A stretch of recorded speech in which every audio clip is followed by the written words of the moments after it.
আমরা এখন টোটোতে করে যাচ্ছি মহিষাদল রাজবাড়ি, দেখব ও জানবো সেখানকার ইতিহাস। এছাড়াও কলকাতা থেকে কিভাবে আসবেন, কত খরচ ও থাকবার জায়গার হাল হাকিকত সব জানাবো। আমরা এখন পৌঁছে গেছি ফুলবাগ রাজবাড়িতে। মহিষাদলে অবস্থিত এই একমাত্র রাজবাড়ি ফুলবাগ রাজবাড়ি।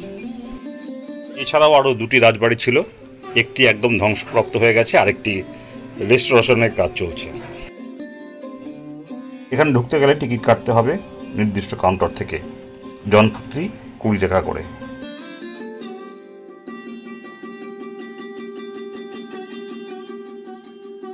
আমরা পৌঁছে গেছি কাউন্টারের সামনে, আর এখানে থাকাও যায়। তার জন্য যে বুকিং নাম্বার সেটি যদি আছে আপনারা দেখে নিতে পারেন।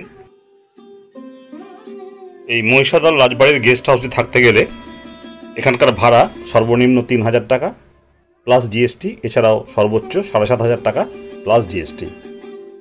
এছাড়াও এখানে থাকতে পারেন কাছাকাছি গেউখালিতে গিয়ে, এখান থেকে 8 কিলোমিটার দূরে।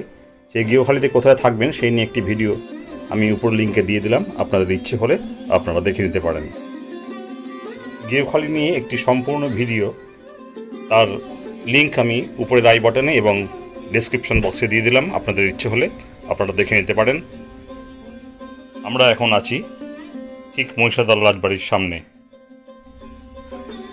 রাজবাড়ির একদম সামনেই সুবিশাল একটি কামান, আর আছে বেশ কিছু ফুলের বাগান, সূর্যমুখী ফুল ও বিভিন্ন রকম গাছের সমাহার।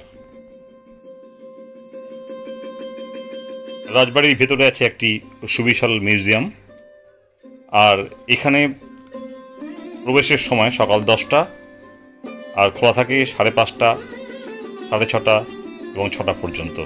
মানে শীতকালে 5:30 এবং গরমকালে 6:30। আমরা এবার প্রবেশ করছি রাজবাড়ির অন্দরমহলে। ভেতরে ঢুকবার আগে ডান দিকে জুতো রাখবার জায়গা আছে, অতএব খালি পায়ে আপনাকে এই ভেতরে ঢুকতে হবে।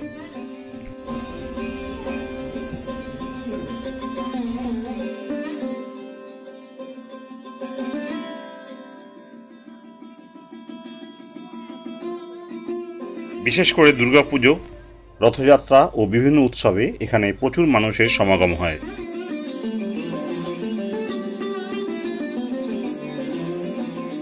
আছে প্রচুর ব্যবহৃত সামগ্রীর প্রদর্শনী।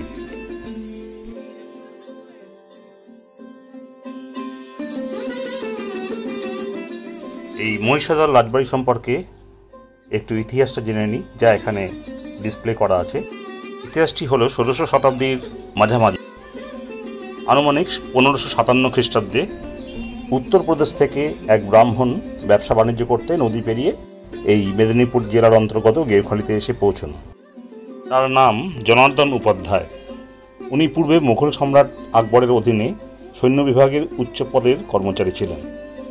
তা সেই জনার্দন উপাধ্যায় কিছুদিনের মধ্যে এই মহিষাদল অঞ্চলের তৎকালীন জমিদার, কারো কারো মতে অবশ্য রাজা কল্যাণ রায়চৌধুরী নিলামী জমিদারি কেনেন, এবং রাজা জনার্দন উপাধ্যায় মহিষাদলের রাজবংশের প্রথম রাজা বা প্রতিষ্ঠাতা বলা যেতে পারে।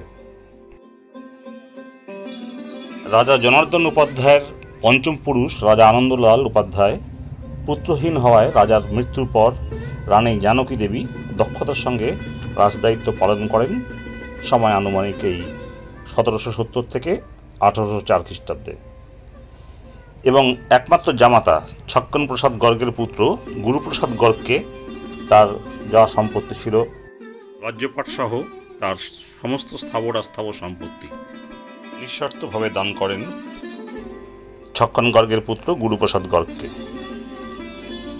পর্যায়ক্রমে বর্তমানে এই সম্পত্তি শঙ্করপ্রসাদ গর্গ তার অধীনে ন্যস্ত।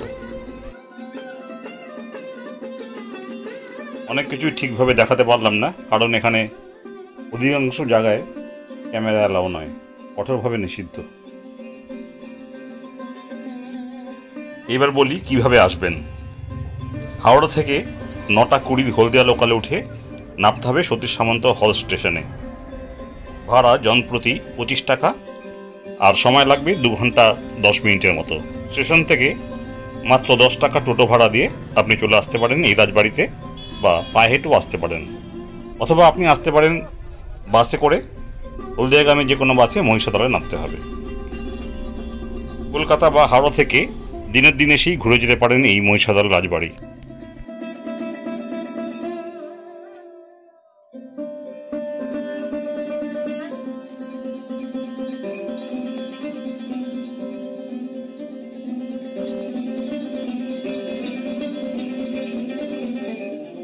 রাজবাড়ি থেকে বেরিয়ে এবার গোপালজীবের মন্দির ও দুর্গা মন্দির দেখে আমাদের এই মহিষাদল ভ্রমণ শেষ করব।